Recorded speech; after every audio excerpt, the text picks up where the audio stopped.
اگر آپ اس چینل پہ نئے ہیں تو اس کو سبسکرائب کر لیجئے اور بیل آئیکن کو پریس کیجئے تاکہ ہماری نئی آنے والی تمام ویڈیوز کی نوٹیفیکیشن آپ کو ملتے رہیں اور آپ ہم سے کنیکٹ رہیں۔ بسم اللہ الرحمن الرحیم۔ خاتم حضرات، آپ سب کو عید مبارک، عید مبارک، رمضان مبارک، رمضان کی نیکیاں مبارک، تلاوتیں مبارک، روزے مبارک، اور جناب جو آپ نے شب بیداریاں کی وہ بھی مبارک، اور جو نیکیاں کی وہ بھی مبارک۔ اللہ ان دنوں کو آپ کی زندگی کا خوبصورت حسن بنا دے اور دنیا میں اور آخرت میں آپ کے لیے اس کو اجر کا باعث بنائے۔ جتنی غلطیاں کوتاہیاں ہوئی ہوں اس سے پہلے اللہ ان کو معاف فرمائے۔ میں نے حدیث پڑھی تھی اور بہت ہی کمال حدیث ہے، پر ڈرانے والی ہے۔ اللہ کے رسول نے کہا کہ وہ خاک آلود ہو جس کو رمضان ملا اور اس نے اپنے آپ کو بخشوا نہیں دیا۔ پھر فرمایا وہ بھی خاک آلود ہو اس کا ناک جس کو ماں باپ ملے بڑھاپے میں اور اس نے ان کو خدمت کر کے جنت نہیں کما لی۔ ان دونوں کے معاملے میں ضرور خیال کیجیے۔ اس عید پہ آپ کے والدین کے گھر گئے ہوں تو انہیں بڑی محبت کی نظر سے دیکھیں۔ آپ چھوٹے ہوں تو ہر صورت میں ان کی خدمت بھی کریں، ان سے اظہار محبت بھی کریں۔ اگر آپ بڑے ہوں، بچوں والے ہوں اور آپ کے والدین زندہ ہوں تو انہیں اف مت کیجیے گا۔ ماں باپ کی شکایتیں، ماں باپ کا رویہ 100 دفعہ ہمارے دل کو تنگ کرتا ہے۔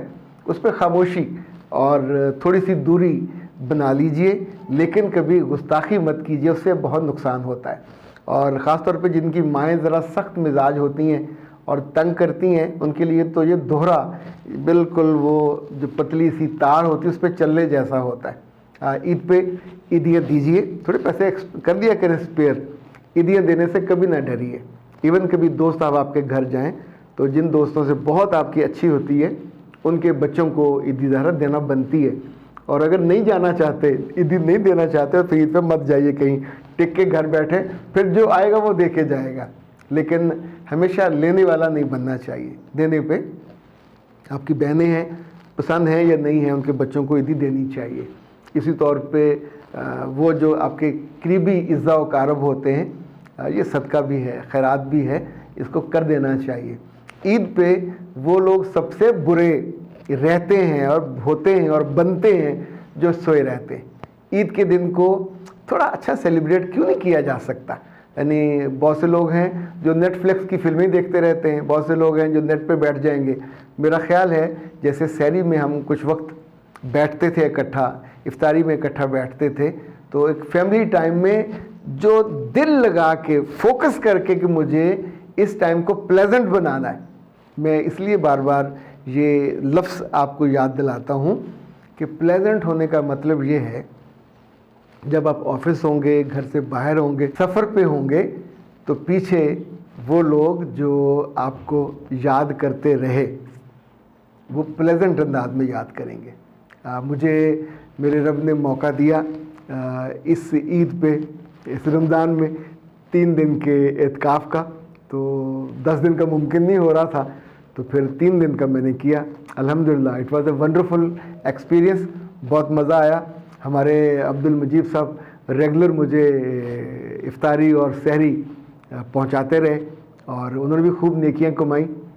لیکن یہ جو خدمت کی نیکیاں ہیں، جنہوں نے بنایا ان کو بھی، جنہوں نے پہنچایا ان کو بھی، جنہوں نے کھایا ان کو بھی، ظاہر ہے اگر میں نہ کھاؤں تو یہ دونوں نیکیوں سے محروم رہیں گے۔ تو اس لیے نیکی جہاں سے چلتی ہے، جہاں پہ ختم ہوتی ہے، یہ تینوں چاروں اس کے حصے دار بنتے ہیں۔ ہمارے گھر میں یہ معمول رہتا ہے کہ رمضان میں بار بار افطاریاں بنتی ہیں، ہمسایوں کے ہاں جاتی ہیں۔ ہمارے دوستوں میں سے اظہر اقبال صاحب ہیں، وہ بہت یہ ریگولر کرتے ہیں، مجھے ان کی عادت یہ بہت پسند ہے۔ ویسے بھی بہت مہمان نواز ہیں، لیکن یہ ریگولر ان کی بیٹیاں اور ان کی اہلیہ ان کے آس پاس ہمسایوں کو، آپ کو پتہ ہے نا کافی سارے لوگ آپ کے ہمسائے ہوتے ہیں، تو یہ کرنا چاہیے۔ عید والے دن میں جب یہاں نہیں شفٹ ہوا تھا تو وہاں تو عام طور میرا معمول مختلف تھا، لیکن اب کہ میرا انشاءاللہ آج شام تک میں کوشش کروں گا کہ سارے ہی جو آس پاس جاننے والے ہیں ان سے ملاقات بھی ہو، ان سے جفی بھی ڈالی جائے، ان کا نہیں اٹس اے پلیزنٹ ٹائم اور اس کو گزارنا چاہیے۔ اس رمضان میں ہم نے ایک عادت اور بہت اچھی اختیار کی، وہ تھی نماز فجر کے بعد اپنی بیگم کے ساتھ لمبی واک کرنا۔ چھوٹے ہوتے تھے تو ڈرتے ہوتے تھے کہ سحری کے بعد سو جائے ورنہ چلے تو کھانا ہضم ہو جائے گا. تو کھانا ہضم ہونے کا جو ڈر ہے وہ بالکل نکال دینا چاہیے. واک آپ کی صحت کے لیے اچھی ہے اور ہم نے ان دنوں کو بہت انجوائے کیا. میرا رب ہم سب کو رمضان دوبارہ دیکھنے کا موقع دے, ان سعادتوں کو دوبارہ حاصل کرنے کا موقع دے. بلکہ دعا مجھے تو لگتا ہے یہ کرنی چاہیے کہ آپ کا یہ دن حرم میں گزرے. اور کیا دن وہاں, ابھی سراج الحق صاحب وہاں گئے ہوئے تھے, انہوں نے وہاں اعتکاف کئی برسوں سے وہ حرم میں بیٹھتے ہیں, اس دفعہ مدینہ منورہ میں تھے. تو آپ سوچئے مجھے حرم میں اعتکاف کا موقع تو نہیں ملا لیکن رمضان گزارنے کا موقع ملا. اور اف اللہ وہاں جو بہاریں ہوتی ہیں, جس طور پہ لوگ افطاریاں کراتے ہیں, منتیں ترلے کر کے اپنے دسترخوانوں پہ بٹھاتے ہیں, اور جتنا نیکی کا موسم بہار ہوتا ہے, اٹس ونڈرفل. کہ نہیں آپ کا لالچ ہوتا ہے کہ آپ وقت پہ مسجد میں پہنچیں, اگلی صف میں بیٹھیں, اور وہاں تو حرم میں اللہ کا نور نظر آ رہا ہوتا ہے جب شام کو لائٹیں جلتی ہیں. اور اف اللہ وہ ایسے ایسے ویوز موو کرتی ہیں, تو کبھی کبھی تو لگتا ہے اللہ میاں اپنے گھر کے کوٹھے پہ بیٹھے مسکرا رہے ہیں, لوگوں کو دیکھ رہے ہیں, ان کی دعاؤں پہ گرانٹیڈ دیا, تم کو بھی دیا, تم کو بھی دیا, تم کو بھی معاف کیا. آپ سوچئے کہ پتہ نہیں ہر لمحے وہ 70 ہزار لوگوں کو معاف کرتے. تو یہ دن جو تھے رمضان کے, عقل مند لوگ وہی ہیں جنہوں نے اپنی آپ کو بخشوایا, اپنے والدین کے لیے دعائیں کی, اپنے بچوں کے لیے کی. اور وہ لوگ بہرحال عقل مند تو نہیں کہلائیں گے کہ جنہوں نے رمضان بھی رو پیٹ کے, ناراض ہو کے, شاؤٹ کر کے اور تھک تھکا کے گزارا.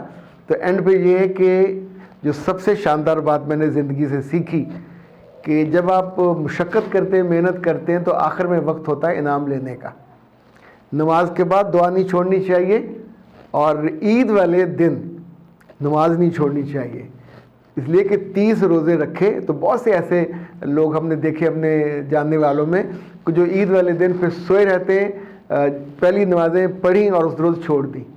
تو ایسا ہی ہے جیسے انعام کا وقت ہو, پرائڈ آف پرفارمنس ملنے کا وقت ہو, اور بندہ وہاں حاضر نہ ہو, سستی میں پڑا رہے. عید کی رات جو چاند رات ہے, اس کو بھی کسی غلطی اور بلنڈر میں نہیں گزارنا چاہیے. کوئی ایسا کام مت کیجئے جو گستاخی والا ہو, جو گناہ کے زمرے میں آتا ہو, جو نافرمانی کے زمرے میں آتا ہو. گناہ صرف وہی نہیں ہے جو لکھے ہوئے ہیں. دیکھیں وہ ساری چیزیں گناہوں میں ہی شمار ہوں گی کہ جن سے منع کیا گیا ہے اور جن کو پسند نہیں کیا گیا, جو آپ کی ایمان سے اور آپ کی ذات سے لگا نہیں کھاتے. اپنی دعاؤں میں مجھے بھی یاد رکھیے گا, اپنے پیاروں کو بھی یاد رکھیے گا. یہ عید اور اس کے بعد کے دن آپ کے اس اجر, اس انعام کی خوشی سے بھرے ہوں. انشاءاللہ کل ملاقات ہوتی ہے. اجازت دیجیے. السلام علیکم.